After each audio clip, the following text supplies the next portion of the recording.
Hello everyone, welcome to Books Mandala's YouTube channel. In this channel, we talk about everything and anything related to books. So, in today's video, we have the summary of the book Moby Dick. Moby Dick, or The Whale, is an 1851 novel by American writer Herman Melville. He drew on his experience as a common sailor, including several years on whalers, and on wide reading in whaling literature. He further explores the class and social status in the then society. Its opening sentence, "Call me Ishmael," is among world's greatest famous literature quotes. The main character, Ishmael, has made several voyages as a sailor, but none as a whaling adventurer. He travels in December to New Bedford, Massachusetts, to sign up for a whaling voyage. The inn he arrives at is overcrowded, so he has to share a bed with a stranger, a harpooner from the South Pacific named Pequod. At first, Ishmael is shocked and repulsed at the shocking habits and appearance of this harpooner. But soon, Ishmael begins to appreciate the Pequod's generosity and kind spirit. The two become good friends and decide to sail together. They take a ferry to Nantucket, the traditional capital of the whaling industry. There, they sign up for the whaler ship, the Pequod, a savage-looking ship adorned with bones and teeth of sperm whales. The ship's Quaker owners are Peleg and Bildad. Peleg describes Captain Ahab as the ship's grand, ungodly, godlike man, who is recovering from losing a leg in an encounter with a sperm whale on his last trip. The Pequod leaves Nantucket on a cold Christmas day with a crew made up of 10 men from different countries and races. The chief mate of the ship, Starbuck, is a sincere Quaker and a worthy leader. Stubb, the second mate, is a prankster but a fine seaman. The third mate is Flask. He is dull but competent.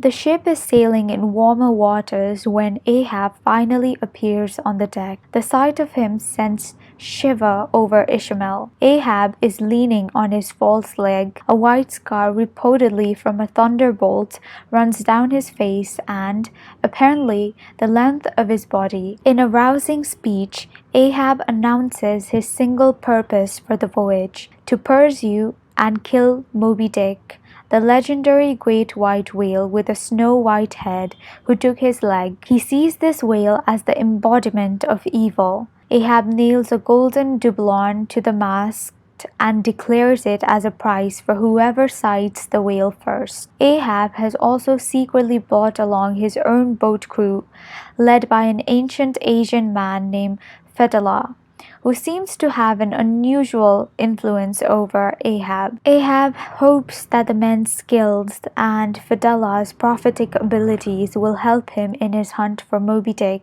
The Pequod rounds Africa and enters the Indian Ocean. A few whales are caught and processed for their oil.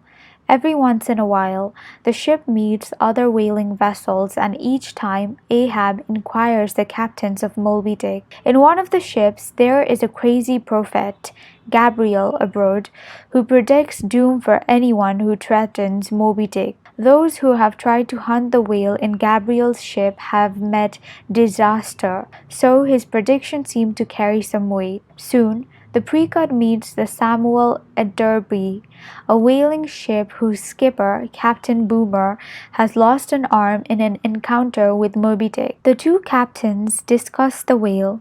Boomer is happy to have simply survived his encounter and cannot understand Ahab's need for vengeance. Not long after, Pequod becomes deadly ill and orders a canoe-shaped coffin to be made by the ship's carpenter. He recovers, however, and the coffin serves as the ship's replacement lifebuoy. Ahab orders a harpoon to be made, believing that he will soon encounter Moby Dick. He baptizes the harpoon with the blood of the ship's 3 harpooners. Not long after, a typhoon hits the ship, lighting it on fire as a result. Ahab takes this as a sign of imminent confrontation and success, but Starbuck takes it as a bad omen.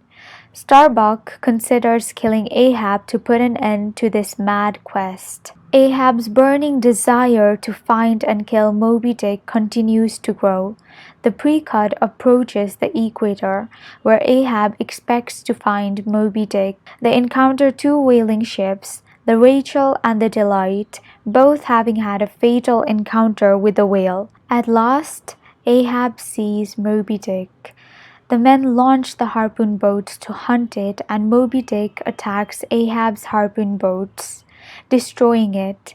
Moby goes free for now. The next day, Moby Dick is sighted again, and the boats are lowered once again. This time, the whale is harpooned, but it attacks Ahab's boat. Fidela, who is trapped in the harpoon line, is dragged to his death. Meanwhile, it is up to Starbuck to maneuver the Pequod between Ahab and the angry whale. The pursuit goes on for the third day, and the boats are once again sent after Moby Dick. It attacks them once again. Moby Dick rams the ship and sinks it. Ahab is caught in the harpoon line and hurled out of his harpoon boat to his death. The sinking ship creates a vortex, and the remaining men and the whaleboats are caught in it and pulled under to their deaths. Only Ishmael, who was thrown from a boat at the beginning of the chase, was far enough away to escape the whirlpool. The lone survivor, Ishmael, floats atop Queequeg's coffin. He is later rescued by the Rachel, which was still searching for its lost crewmen after its earlier encounter with Moby Dick. Thank you for watching the video. We hope you find this summary useful. You can purchase this book from booksmandala.com. If you liked this video, please consider subscribing to our channel for more bookish content.